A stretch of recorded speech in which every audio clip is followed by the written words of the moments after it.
ante su presencia y da gloria a Dios siempre, amén, por esta mañana especial. La salmista, gracias, tremenda adoración. ¿Qué se me hizo? Aquí está. Te bendigo. Esa canción me partió, esa canción, esa última canción me partió. Gracias a los pastores, como siempre, por la confianza de permitirme estar aquí entre ustedes, ser parte, uno más de ustedes y caminar juntos en las millas del Señor. Amén. Caminar, como dice el Señor, la milla de oro, la segunda milla, y estar entre ustedes, atenderme. Gracias por los que nos han hospedado, los que nos han bendecido, los que han estado con nosotros, los que oran, y gracias a los pastores por nuevamente esa confianza. Vamos a la palabra, amén. A la palabra que hoy tiene que ver con la resurrección. Vamos a hablar un poco de la resurrección, lo que nos enseña la resurrección. He titulado el mensaje lo que nos enseña la resurrección. Amén. ¿Cuántos trajeron Biblia hoy? Este es un ejercicio que siempre hago. Levante su Biblia, a ver, quiero ver su Biblia. Diga conmigo: esta es mi Biblia, la palabra de Dios. Soy lo que mi Biblia dice que soy. Tengo lo que mi Biblia dice que tengo. Y puedo hacer lo que mi Biblia dice que puedo hacer. Hoy la leeremos, estudiaremos, obedeceremos, y esta semilla incorruptible de la palabra de Dios transforma mi vida hoy y siempre. Mire que está a su lado, dígale: no coma tanta hamburguesa ni pollo, y cómprese una Biblia, si no la trajo, ¿no? ¿Sabe, Raquel, que así como Dios te dio la letra de esa canción y te la dio en un momento particular de tu vida, por una situación que estabas atravesando en particular, y más que una letra, es una palabra profética cantada para multitud de personas y de vidas? Dios no solamente te dio un padre biológico, te dio un padre espiritual con el cual te conectó y con el cual ha hecho que tu vida sea atendida a través de las oraciones y la palabra de ese Padre espiritual. Pero hoy el Señor te dice que entras en una nueva estación, en una nueva etapa de tu vida, a nivel no solamente de cántico y de adoración y de nuevas letras, que es algo común que Dios te las dé, sino que también en una adoración profética y una unción profética, donde así como el Señor te dice: no dejes de cantar, no dejes de adorarme, no dejes de exaltarme, porque han habido circunstancias alrededor tuyo, y veo cómo las tinieblas han querido venir contra tu casa, contra tu vida, contra tu matrimonio, contra tu ministerio.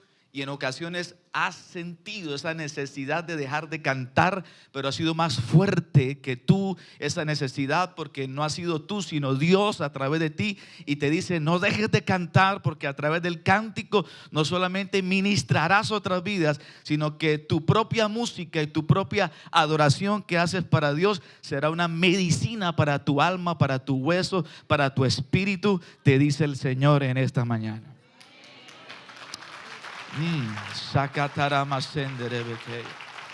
No te conozco, pero declaro sobre ti esa palabra en el nombre de Jesús. Lucas 24 dice la escritura: el primer día de la semana, muy de mañana, vinieron al sepulcro trayendo las especies aromáticas que habían preparado, y algunas otras mujeres con ellas. Y hallaron removida la piedra del sepulcro, y entrando no hallaron el cuerpo del Señor Jesús. Aconteció que, estando ellas perplejas por esto, he aquí separaron junto a ellas dos varones con vestiduras resplandecientes. Y como tuvieron temor y bajaron el rostro a tierra, les dijeron: ¿por qué buscáis entre los muertos al que vive? No está aquí, sino que ha resucitado. acordaos de lo que os habló cuando aún estaba en Galilea, diciendo: es necesario que el Hijo del Hombre sea entregado en manos de hombres pecadores y que sea crucificado y resucite al tercer día. Entonces ellas se acordaron de sus palabras y volviendo del sepulcro dieron nuevas de todas estas cosas a los 11 y a todos los demás. Era María Magdalena y Juana y María, madre de Jacobo, y las demás con ellas, quienes dijeron estas cosas a los apóstoles. Mas a ellos les parecieron locura las palabras de ellas y no las creían. Pero levantándose Pedro, corrió al sepulcro y cuando miró dentro, vio los lienzos solos y se fue a casa maravillándose de lo que había sucedido. Levanta tu mano, diga conmigo: vienen mis mejores días, viene mi mejor temporada. Diga: hoy resucitan muchas cosas en mi vida. ¿Cuánto lo creen? ¿Sabe que la resurrección es importantísima, vital, trascendental en el Evangelio? La resurrección es encontrada o la encontramos en todos los evangelios, en Mateo, Marcos, Lucas, en Juan. Y por eso la resurrección es la columna vertebral de la fe cristiana. La columna vertebral. Si le quitamos la resurrección a la fe cristiana, pues todo lo demás se derrumba. Es importante la cruz, lo que hizo el Señor en la cruz, pero la resurrección tiene una importancia también vital, porque la fe cristiana sin la resurrección se derrumbaría. Pienso que quien lo explicó de una manera especial fue el apóstol Pablo, por allá en 1 Corintios 15, cuando dice que sin resurrección de los muertos tampoco Cristo resucitaría. Y si Cristo no resucitó, dice: vana es nuestra predicación y vana también nuestra fe. Y somos hallados falsos testigos de Dios, porque hemos sido testificados de Dios, o hemos sido testificados de Dios que Él resucitó a Cristo, al cual no resucitó si en verdad los muertos no resucitan. Porque si los muertos no resucitan, dice Pablo, tampoco Cristo resucitó. Y si Cristo no resucitó, vuestra fe es vana, y aún, escuche eso, y aún estaríais en vuestros pecados. Así que la resurrección está conectada también al perdón de los pecados. Pablo dice que si no tengo resurrección, entonces no tengo predicación, pero también dice que si no tengo resurrección, vana es nuestra fe. La resurrección entonces está íntimamente relacionada, igual que la cruz, al perdón de los pecados. Porque cuando pensamos en eso, a veces pensamos solo en la cruz, pero sin la resurrección el mensaje estaría incompleto. Si fuese así, entonces Pablo dice que somos dignos de lástima. Si Cristo solamente hubiese ido a la cruz sin resurrección, Pablo dice, seríamos dignos de lástima. Porque la crucifixión de Jesús sin la resurrección pierde su poder. Es como si vaciáramos la cruz de su contenido. Y el evangelio radica en dos eventos importantes: evidentemente la cruz, pero también que Jesús resucitó al tercer día. ¿Cuántos dicen amén a eso? Déjeme sintetizarlo de esta manera: la cruz nos trajo el perdón, pero la resurrección nos trajo la esperanza. Y la iglesia primitiva, o la iglesia de los primeros siglos, precisamente nació basada en el mensaje de la resurrección. Si hay algo que la iglesia debía llevar como mensaje, es que Cristo había resucitado. Y si hay algo que el enemigo quiso tapar, bloquear y hacer creer que era una mentira, fue precisamente la resurrección de Jesús.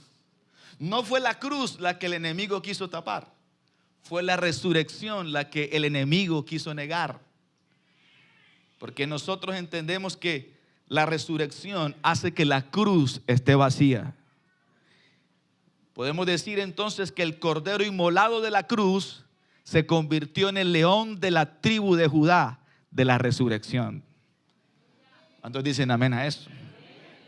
Por eso Mateo 28:18 dice: y Jesús se acercó y les habló diciendo: toda potestad, toda autoridad, todo poder me es dada en el cielo y en la tierra. Damas y caballeros, las últimas palabras de Jesús no fueron en la cruz. Las últimas palabras de Jesús fueron cuando Él resucitó. Y fueron estas palabras: todo poder, toda potestad me es dada en el cielo y en la tierra. Lo que está diciendo Jesús es: toda autoridad me ha sido dada. En la cruz Él mostró el poder sobre el pecado, pero en la resurrección Él mostró el poder sobre la muerte. En la cruz Él venció el pecado. En la resurrección Él venció la muerte. Por eso dice: toda autoridad sobre pecado y sobre muerte me ha sido dada. Y te tengo noticias, porque ese que dijo que toda potestad le ha sido dada en el cielo y en la tierra, prometió que estaría contigo todos los días y hasta el fin del mundo. Alguien que levante su mano con la que más pegue duro, diga conmigo: el Cristo resucitado prometió estar conmigo todos los días de mi vida. Así que la cruz quedó enterrada en el Gólgota, pero la tumba quedó vacía, el lienzo ensangrentado y doblado. Y ese que prometió estar con nosotros nos dice: vayan y hagan discípulos, id y hacer discípulos. Tomen este evento de la resurrección y lleven mi mensaje.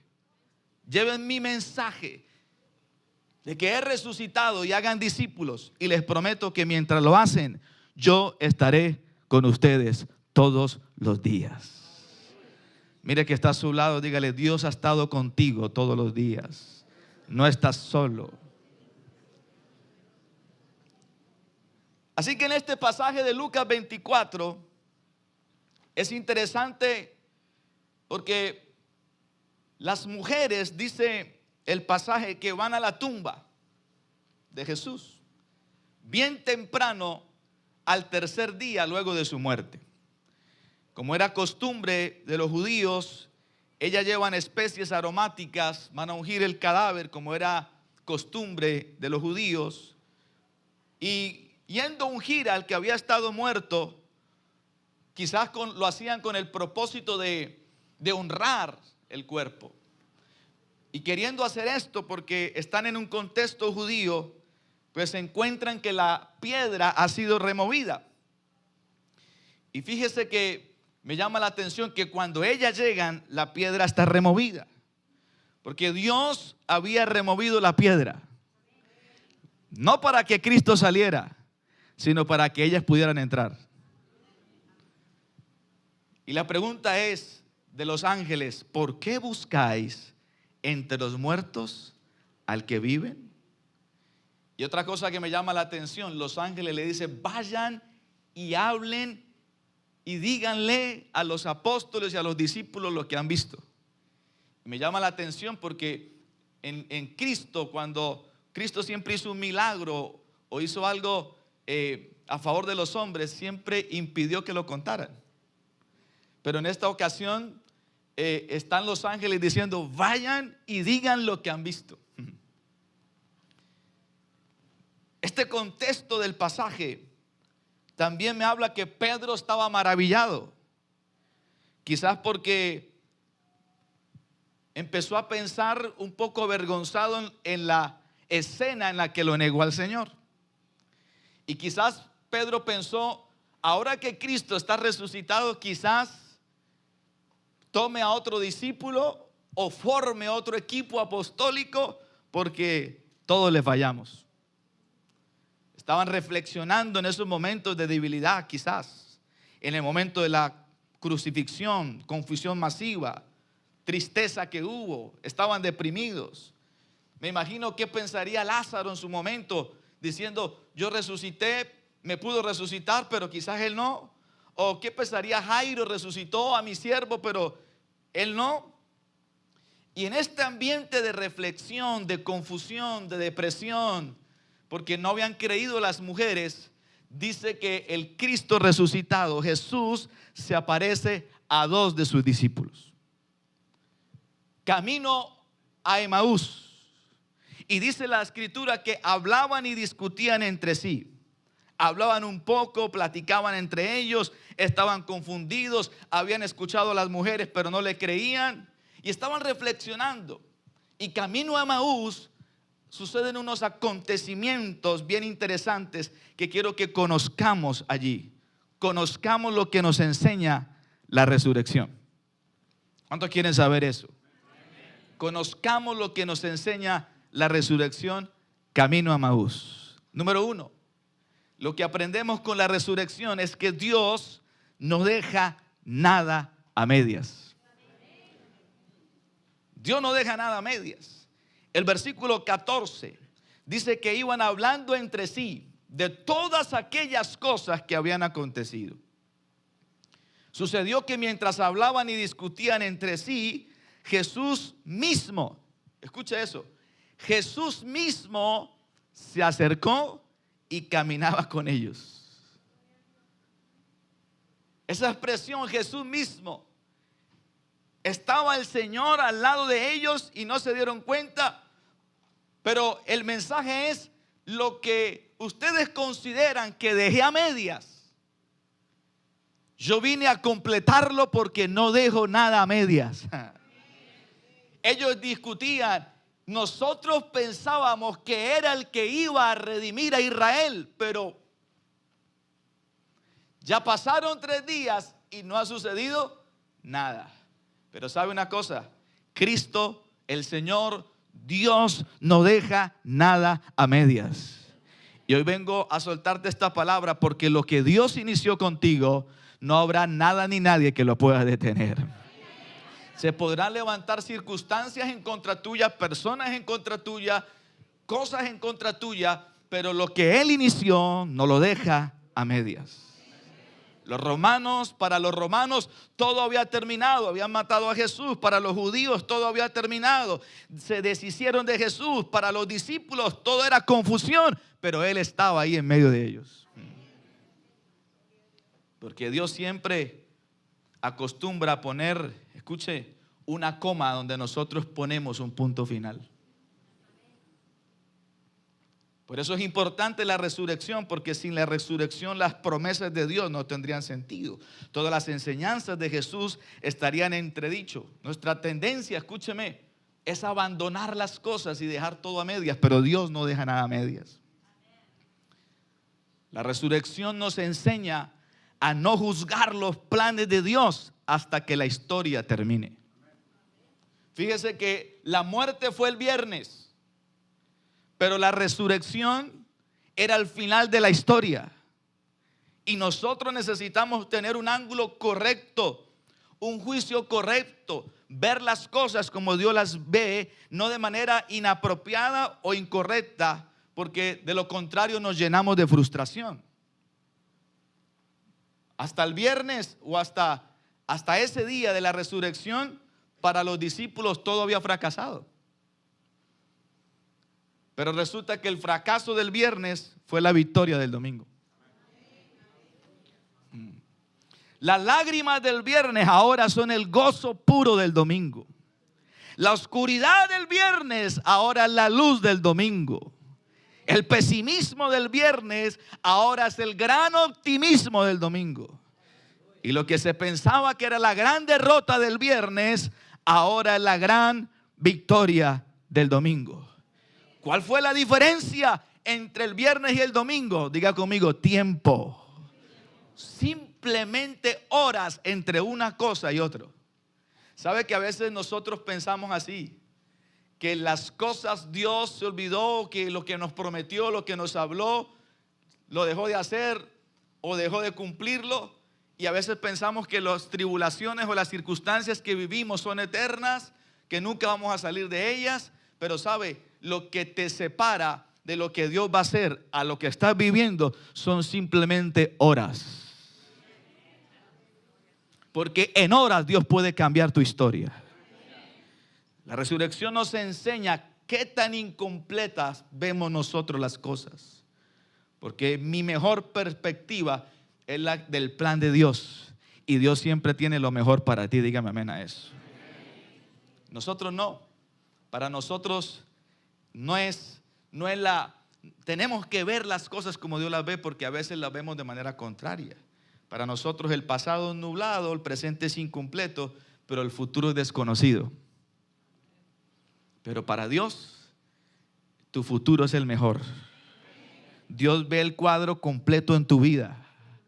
Como en la vida de Jesús, Dios estaba viendo en Jesús la muerte, pero también estaba viendo la resurrección y la victoria de su Hijo. Número 2, Dios es Dios de revelación. Lo segundo que nos enseña la resurrección es que Dios es Dios de revelación. El verso 16 dice: mas a los ojos de ellos estaban velados para que no le conocieran. Caminaba con ellos, pero no le conocieron. ¿Sabe? Porque si Dios decide revelarnos sus cosas, no decide revelarnos sus cosas, nosotros jamás las conoceríamos. Lo que conocemos de Dios es porque Dios mismo nos ha revelado. Y Dios quiere revelarse a tu vida. Dígame amén a eso. Dios está en el negocio de revelarnos las cosas, de revelarte tu futuro, de revelarte sus promesas, de revelarte el plan que tiene contigo, el propósito para tu vida. Dios, damas y caballeros, no tiene agendas escondidas. Dios quiere darlas a conocer a tu vida. Quizá no nos revele todo lo que Él sabe, pero nos va a revelar todo lo que necesitamos para ser exitosos en nuestra vida. Dice que el hombre no puede presentar excusas de la revelación. ¿Sabe que no? Dios siempre se ha revelado a través de la naturaleza misma, a través del universo y ahora a través de su Hijo. Dios siempre se ha revelado por la misma conciencia del hombre. Y la Escritura dice que nosotros no tenemos excusa. El hombre no tiene excusa de la no existencia de Dios, porque Dios siempre ha buscado revelarse al hombre. Pero el hombre está en rebelión, ¿sí? Y se autojustifica, porque la rebelión, escuche, justifica su pecado. Pero la intención de Dios siempre ha sido manifestarse, revelarse al hombre. ¿Estamos aquí? Número 3, voy corriendo. Lo tercero que nos enseña la resurrección es que Dios rompe los esquemas. El verso 10 dice que se les aparece a María Magdalena, a Juana, a María madre de Jacobo, y dice que les pidió que le dijeran a los apóstoles. Fíjese que no se le aparece de primero a los apóstoles. Quizás nosotros escogeríamos a los mejores para aparecernos a los apóstoles. Quizás nosotros escogeríamos a Pedro, a Juan, a alguno de los apóstoles. Pero Jesús escogió ¿a quiénes? A las mujeres. ¿Por qué lo hizo? Porque Dios rompe los esquemas. Quizás lo que Dios quería era que su mensaje lo escuchara más rápido. Y las mujeres tienen un poder comunicativo impresionante. Dígame amén, las mujeres. Dice que mientras los hombres hablan como 20,000 palabras diarias, las mujeres hablan 40,000. ¿No? Y de pronto los hombres que están aquí se identifican conmigo, llegan a casa en la noche y quieren compartir con su esposa. Y entonces le pregunta a la esposa al hombre: ¿cómo te fue? Y él dice: bien. Pero ¿cómo es bien? Entonces él dice: bien es bien. Pero ¿cómo estuvo tu día? Bien. Y en el trabajo, bien. ¿Y qué te dijo el jefe? Bien. ¿Y cómo estuvo el tráfico? Bien. Esas son las palabras del hombre. Pero no le preguntes eso a una mujer. Ay, hermano. Ay, creo que tienes que pasar una vigilia esa noche. Yo no sé si fue por eso, pero lo cierto es, escuche, que el Señor escoge a las mujeres cuando la cultura de la época las anulaba. Porque Él rompe los esquemas. Cuando Dios quiere hacer algo, aunque nosotros lo queramos esquematizar, Dios dice: nadie me puede ajustar a un molde, a una agenda, a un esquema, porque yo rompo los esquemas, los moldes y las agendas cuando quiero hacer. Alguien diga amén a esa palabra. Él está dispuesto a romper toda estructura en tu vida que el enemigo haya colocado, o que tú y yo coloquemos, estructura mental o estructura quizás que impida que la fe pueda fluir con libertad. Pero Dios siempre rompe los esquemas. Usó a las mujeres que en la cultura de aquella época iba a ser poco creíble escucharlas. Pero Dios toma lo que la sociedad ha rechazado y los coge para su gloria. Porque de lo vil y menospreciado del mundo escogió Dios. Dígame amén a eso. Él escogió de lo necio para avergonzar a los sabios, de lo débil para avergonzar a lo fuerte.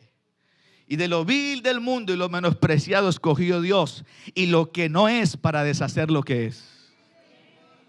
Cuando yo escucho cosas como estas, no dejo de sorprenderme cómo Dios, por lo menos entiendo, me escogió a mí. Permítame hablar de mí. Quizás usted se identifique, pero a veces me sorprendo, Señor, ¿por qué yo? ¿Por qué nosotros? ¿Por qué yo, Señor? Hay gente más preparada, gente más estudiada, gente con más capacidades, con más fuerza, con más talento. ¿Pero por qué yo? Porque Dios rompe los esquemas.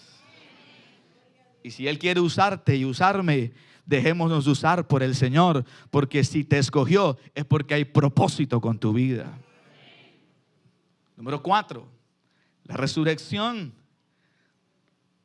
nos enseña que Dios responde con paciencia a mis imposibilidades. Ahora escuchábamos a Raquel que Nazaret no era el mejor lugar, pero era Jesús de Nazaret. Los apóstoles, la mayoría eran de Galilea, y Galilea era la aldea, una de las aldeas más pobres de aquel tiempo, que los mismos judíos la miraban despectiva, porque dice Galilea de los gentiles. Pero de allí Dios los escogió. Yo no sé de dónde tú vengas, de dónde tú provengas, lo que hayas hecho, pero Dios no está interesado en eso. Dios quiere usarte. Dios responde con paciencia a mis imposibilidades. El versículo 25, entonces Él les dijo: oh insensatos y tardos de corazón para creer todo lo que los profetas han dicho. Miren la imposibilidad de los discípulos allí. Los discípulos están platicando, están discutiendo entre ellos, están caminando, tienen a Jesús allí con ellos, pero vienen discutiendo. Y uno de ellos, Cleofas, le dice: ¿eres tú el único forastero? Mire, tenía al dueño del cosmos, al que creó el cosmos y lo puso en su lugar, caminando con ellos. Y Cleofas le dice: tú eres el único forastero. ¿Cómo le llamó a Jesús? Forastero. Tú eres el único forastero en Jerusalén que no ha sabido las cosas que han acontecido en estos días. Y el Señor, con un amor y una paciencia impresionante, le dice: ¿qué cosas? Porque nuestras imposibilidades y nuestras debilidades y Dios está acostumbrado a lidiar con las imposibilidades del hombre. Dios sabe con paciencia manejar nuestras imposibilidades y debilidades. Y sigue contándole: ¿qué cosas? De Jesús Nazareno, que fue varón profeta, poderoso en obra, en palabra, delante de Dios y de todo el pueblo, como lo entregaron los principales sacerdotes, los gobernantes, a sentencia de muerte, lo crucificaron. Nosotros esperábamos que era el que había de redimir a Israel, pero ahora ya el tercer día ha acontecido y nada que pasa esto. En otras palabras, ellos están diciendo: mire, Él nos prometió, Él nos dijo, Él nos habló, pero nada. Yo no sé si alguien se identifica con esos dos, pero cuántas veces nosotros hemos dicho igual que estos dos discípulos: Señor, ¿cuánto tú me has prometido que me vas a prosperar y nada? ¿Cuánto tú has prometido que vas a hacer algo en mi matrimonio, en mi familia y nada? ¿Cuánto tú me has hablado a mí de conversión y de restauración en mi casa y en los míos? Pero hasta aquí, nada. ¿Cuántas veces nosotros hemos dicho igual que estos dos discípulos que van junto a Jesús, pero le dicen nada? No has hecho nada. Y frente a eso, el Señor sabe que están llenos de confusión y le dice dos palabras que no me gustaría que me las dijera a mí. Le dice: insensatos y tardos de corazón. ¿Qué le dice? Insensatos y tardos de corazón. Y yo fui al diccionario y la palabra insensatez, mire lo que dice: falta de buen juicio, prudencia y falta de madurez antes de actuar. Yo no quiero que me digan así, pero no hay otra palabra para aquel que no entiende que detrás de ese silencio de Dios, Dios está trabajando. ¿Y cuántas veces nosotros hemos caído en ese vacío de la insensatez? Bueno, en Colombia nomás. La traducción del lenguaje actual dice: Jesús les dijo, ¿tan tontos son ustedes? Esto me pareció fuerte. Tan tontos son ustedes que no pueden entender.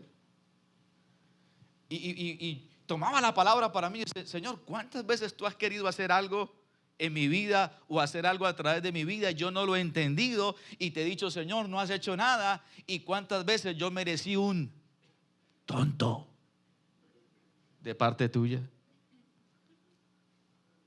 Y luego dice: ¿por qué son tan lentos para creer? ¿Qué fue lo que les dijo? ¿Por qué son tan lentos para creer todo lo que los profetas enseñaron? Escúcheme, ¿cuántas veces nosotros hemos sido lentos para creer algo que Dios va a hacer?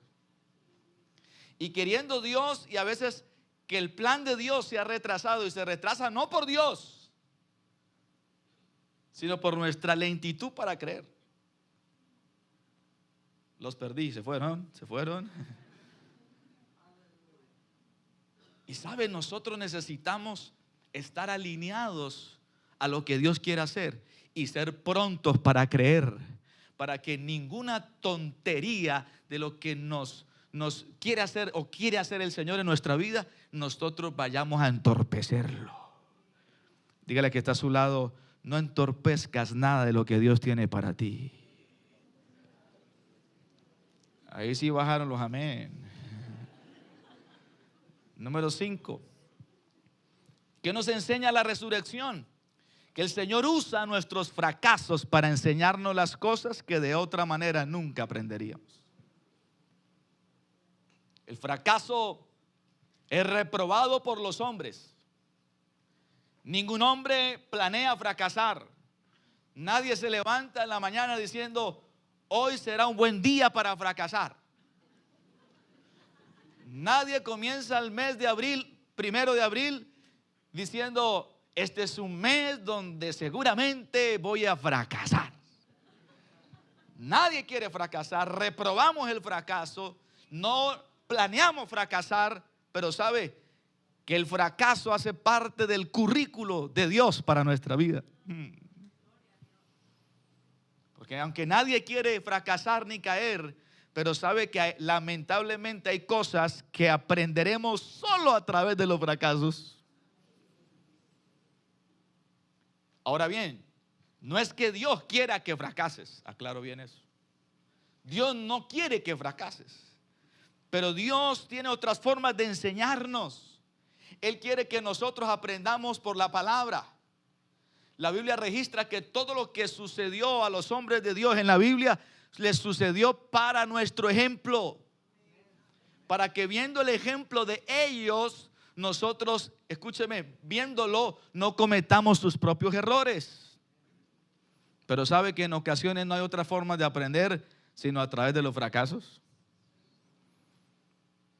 La vida de Pedro fue así, Marcos 16:7. El otro evangelista, Marcos, registra lo siguiente: ahora vayan y cuenten a sus discípulos.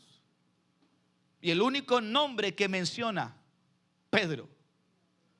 No dijo vayan a sus discípulos y a Juan, o vayan a Juan, a Pedro, a Santiago. No, dijo vayan a sus discípulos y a Pedro. ¿Sabe? Esto me enseña algo, que Dios quería tratar con la vida de Pedro. Pedro 3 días antes lo había negado. 3 días antes había jurado que no lo conocía y lo había maldecido. Pedro estaba frustrado. Pedro estaba triste, deprimido. 3 días después el Señor quiere decirle: Pedro, no he terminado contigo. Pedro, ese fracaso tuyo yo no lo tomo en cuenta, porque a través de ese fracaso yo te voy a enseñar algo que deberías haber aprendido de otra forma, pero fracasando voy a usar tu fracaso como parte del propósito y el plan que tengo contigo. Porque Dios escribe derecho en los renglones torcidos de los hombres. Alguien diga amén a esa palabra. Y hoy vengo a soltarte esto. Quizás haya fracasado, y esto no es una apología al fracaso, ni más faltaba, ni al pecado, ni a tus equivocaciones, ni a tus desaciertos, pero ciertamente no te quedes en ellos, no te quedes ahí en depresión, equivocado, en la lona, tirado en el piso. Por el contrario, levántate, porque de esos fracasos y de esa tristeza y de lo que viviste y de tus desaciertos, Dios va a usarlos para la gloria de su nombre, y vas a tener que contar cómo Dios te sacó, cómo Dios te levantó, cómo Dios te dio la fuerza para salir de determinada circunstancia y determinada situación. Pero no te quedes tirado, ¿sabe? Porque a través de eso Dios va a bendecir a otras personas. Pedro, no he terminado contigo. Por eso vayan y díganle a los discípulos y a Pedro. Vamos, levanta tu mano con la que más pegue duro. Diga conmigo: Señor, no has terminado conmigo. Sé que me he equivocado. Sé que he cometido desaciertos. Sé que a veces no he atinado, pero tú sigues creyendo en mí. Ahora sí, dale el mejor aplauso al Rey de Gloria. Número 6. La resurrección nos enseña que el Señor usa su palabra más que los milagros para convencer al hombre. El versículo 27 dice que Jesús resucitado comenzó desde Moisés a hablarles, y luego siguió por los profetas y les declaraba, escuche, en todas las escrituras lo que de él decía. Me llama la atención que no dice: hey, miren, tóquenme. Me llama la atención que no hizo un milagro. Él era el milagro. Y por las escrituras Él pudo haber hecho algo sobrenatural para que esos dos que no estaban creyendo creyeran. Pudo haber hecho algo como lo hizo antes, pero ¿por qué no hizo un milagro? ¿Y por qué usa las escrituras para que pudieran salir de su falta de fe y de su falta de creer? Porque la fe no viene por los milagros, la fe viene por la palabra. Hoy en día la gente quiere milagros y amén por eso, porque Dios está dispuesto a hacerlos. Pero tu enfoque no son los milagros. Tu enfoque debe ser la palabra. A donde tienes que mirar y a donde te tienes que fundamentar no es, escúcheme, ni en los milagros, ni en la palabra profética, ni en los dones. Hoy en día tenemos iglesias en todas partes del mundo que están enfocadas solo en los milagros y en lo que Dios puede hacer en sus vidas. Escuchen, no es que esté mal, pero no puedo fundamentar mi vida sobre milagros y lo sobrenatural solamente cuando mi vida se debe fundamentar es en la palabra. Romanos 10:17 dice: así que la fe es por el oír, y el oír por las palabras de Dios. ¿Sabe por qué? Porque los milagros no te salvan, la palabra sí. Lucas 24:31 dice que cuando le enseñó las escrituras, les fueron abiertos los ojos. La escritura te abre los ojos, los milagros no. Y dice que cuando le enseñó las escrituras, le reconocieron, mas desapareció de su vista y decían el uno al otro: ¿no ardía nuestro corazón? Porque las escrituras, cuando se abren, van a hacer que tu corazón arda. Pero eso es importante cuando tú lees la palabra, cuando tú lees las escrituras, cuando tú lees y te vuelves un lector disciplinado, no solamente el domingo de la palabra, porque no solamente el domingo puede arder tu corazón, sino que tu corazón tiene que arder todos los días de tu vida. Alguien diga amén a eso. Número 7, la resurrección nos enseña que la verdad triunfará sobre la mentira. La verdad va a triunfar siempre. A Jesús quisieron matarlo todo el tiempo, como decía Raquel ahora hace un instante, desde su nacimiento. Y luego en su ministerio más. Juan 8:40 dice: ahora procuráis matarme a mí, hombre que os ha hablado la verdad, la cual he oído de Dios. Y no hizo esto Abraham. Siempre quisieron matarlo, siempre. Pero aunque la verdad la quieran matar, la verdad va a prevalecer. Y la verdad es Cristo, dígame amén. Spurgeon dijo: la palabra no hay que defenderla, ella es como un león, cuando sale de la jaula, ella se defiende sola. Y aunque quieran matar la verdad prevalece. A Cristo, 3 días después de matarlo y enterrarlo, la verdad no murió. Y quizás tú estés pasando por momentos donde han querido tapar la verdad, pero hoy vengo con la autoridad de Dios para decirte que la verdad va a prevalecer por encima de toda mentira del diablo y toda mentira de los hombres. Número 8, y con esto termino. La resurrección nos enseña que esta resurrección prueba la divinidad de Cristo. Prueban que Cristo es Dios, que Cristo no fue un charlatán, que Cristo no fue un personaje más, predicador más, profeta más de aquel tiempo, que Cristo es Dios. Juan 11:25, Jesús lo había profetizado. Él dijo: yo soy la resurrección. Yo soy la resurrección y la vida. El que cree en mí, aunque esté muerto, vivirá. No pueden matar a la resurrección. No pueden deshacerse de la resurrección. Cristo es la consumación de la divinidad del Padre. Toda la divinidad del Padre está consumada en la persona de Jesús. Y lo más interesante es que la persona de Jesús habita en tu corazón. Por eso Juan 15:5 dice: porque separados de mí, nada podéis hacer. Conclusión: Cristo fue a la cruz a remover la ira de Dios de nuestra vida, pero resucitó para garantizar las promesas a aquellos que desde la eternidad había elegido.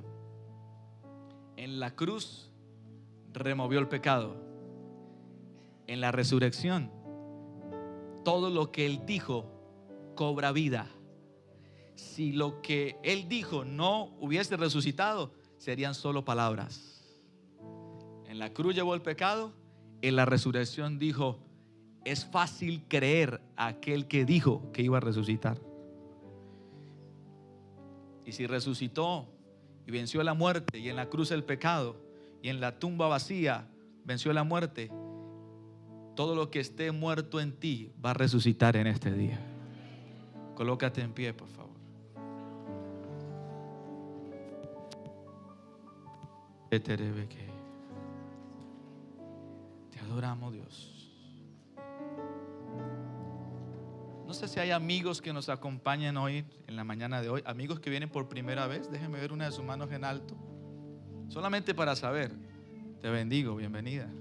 aquí por esta fila. Te bendigo, en el nombre de Jesús, te bendigo. Una dama aquí, una señora aquí, te bendigo, en el nombre de Jesús. Déjame ver acá. Aquí veo 2 personas más, las bendigo en el nombre del Señor. Tenemos 5 amigos que nos acompañan hoy. Le podemos dar la bienvenida a ellos con un aplauso al Señor. ¡Wow! ¡Aleluya! Escuche esto. Quiero orar y sé que voy a hacer un llamado al altar, porque hoy el poder de la resurrección de hace 2000 años